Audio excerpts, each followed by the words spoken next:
আসসালামু আলাইকুম আমার প্রাণপ্রিয় চাকরিপ্রার্থী ভাই ও বোনেরা। ভূমি রেকর্ড ও জরিপ অধিদপ্তরের 3017 পদে যে এই 2024 সালে বড় একটি নিয়োগ বিজ্ঞপ্তি প্রকাশ করেছিল, সেটার পরীক্ষার সময়সূচি এবং পরীক্ষা সংক্রান্ত কিন্তু তাদের ওয়েবসাইটে একটি নিয়োগ সংক্রান্ত সতর্কীকরণ একটি বিজ্ঞপ্তি প্রকাশ করেছে।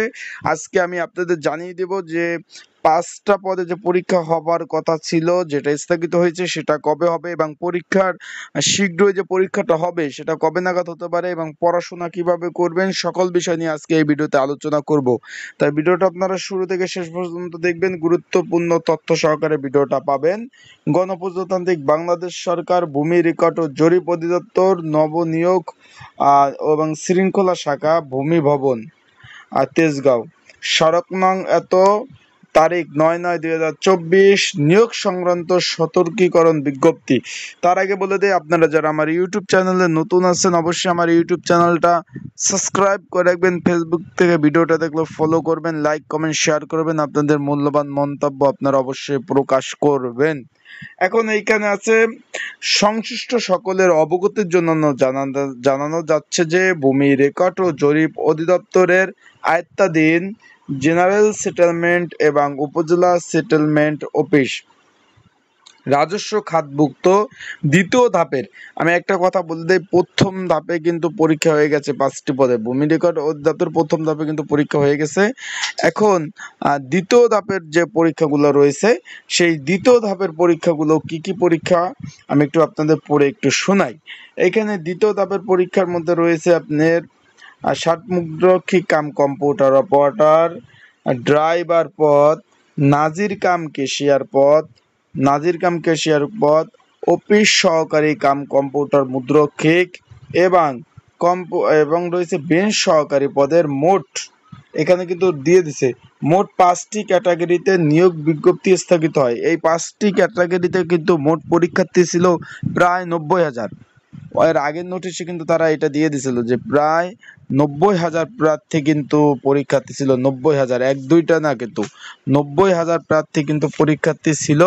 সেই পরীক্ষা কিন্তু চলমান পরিস্থিতির কারণে পরীক্ষা কিন্তু স্থগিত হয়। কিন্তু বিভিন্ন সামাজিক যোগাযোগ মাধ্যমে ভূমি রেকর্ড ও জরিপ অধিদপ্তর নাম ব্যবহার করে ভুয়া নিয়োগ বিজ্ঞপ্তি প্রচার করা হচ্ছে, যার ফলে জনসাধারণের মনে নিয়োগ সংক্রান্ত বিভ্রান্তি সৃষ্টি হচ্ছে। এই অবস্থায় আবেদনকারী সহ জনসাধারণের সতর্ক থাকার অনুরোধ করা হলো। ঠিক কথা ভাই, আমাকে প্রতিদিন একজন ফোন দেন, ভাই পরীক্ষা তো 12 তারিখ, পরীক্ষা তো 11 তারিখ, পরীক্ষা তো 10 তারিখ। আমি কি ব্যাপার ভাই, পরীক্ষা 10 তারিখ 11 তারিখ হলে আপনার ফোনে তো মেসেজ আসবে। এত টেনশন নিয়ে তো কোনো কাজ নাই, এত টেনশন নিয়ে কি ভুগলে হবে? এখন এইখানে আপনারা একটু খেয়াল করবেন, তারা কিন্তু কোনো ধরনের কনফিউশন হতে না করছে। পরে কি বলছে, ভূমি রেকর্ড ও জরিপ অধিদপ্তরের দ্বিতীয় ধাপ সহ অন্যান্য সকল ধাপের নিয়োগ পরীক্ষা পরবর্তী, একটু ভালোভাবে শুনেন, পরবর্তী পরীক্ষার তারিখ ও সময়সূচি যথাসময় টেলিটক বাংলাদেশ লিমিটেডের মাধ্যমে SMS এর মাধ্যমে ভূমি রেকর্ড ও জরিপ অধিদপ্তর ওয়েবসাইট ও দৈনিক পত্রিকা প্রকাশ করা হবে। মোহাম্মদ আব্দুল আল মামুন জামান, উপপরিচালক প্রশাসন। এখন এইখানে বলছে যে আপনারা বিভ্রান্ত না হয়ে যে পরীক্ষাটার কবে হবে কখন হবে আপনাদের ফোনে মেসেজ যাবে, অ্যান্ড তাদের যে এই যে ওয়েবসাইটটা আছে ওয়েবসাইটটাও কিন্তু জানিয়ে দেবে। এছাড়াও চোখ রাখবেন আমার ইউটিউব চ্যানেলে, আমিও তথ্য পাওয়ার সাথে সাথেই কিন্তু এই বিষয়ে আপনাদের একটা ভিডিও দিয়ে আপনাদের সহযোগিতা করার চেষ্টা করব। আর অবশ্যই বিভ্রান্ত হওয়ার কোনো কারণ নাই, পড়াশোনা করেন।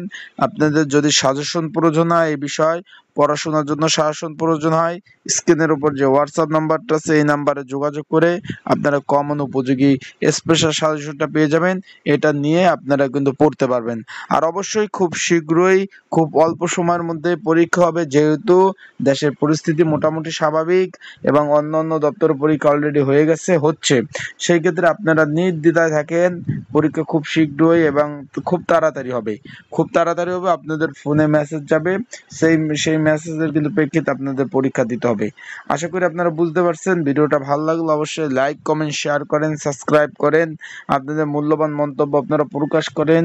আপনারা যে মন্তব্য করবেন কমেন্টস বক্সে সেটার উপর কিন্তু ভিডিও তৈরি করা হবে এবং আপনাদের জানা অজানা সকল বিষয় আপনারা কমেন্টস করতে পারেন। আসসালামু আলাইকুম।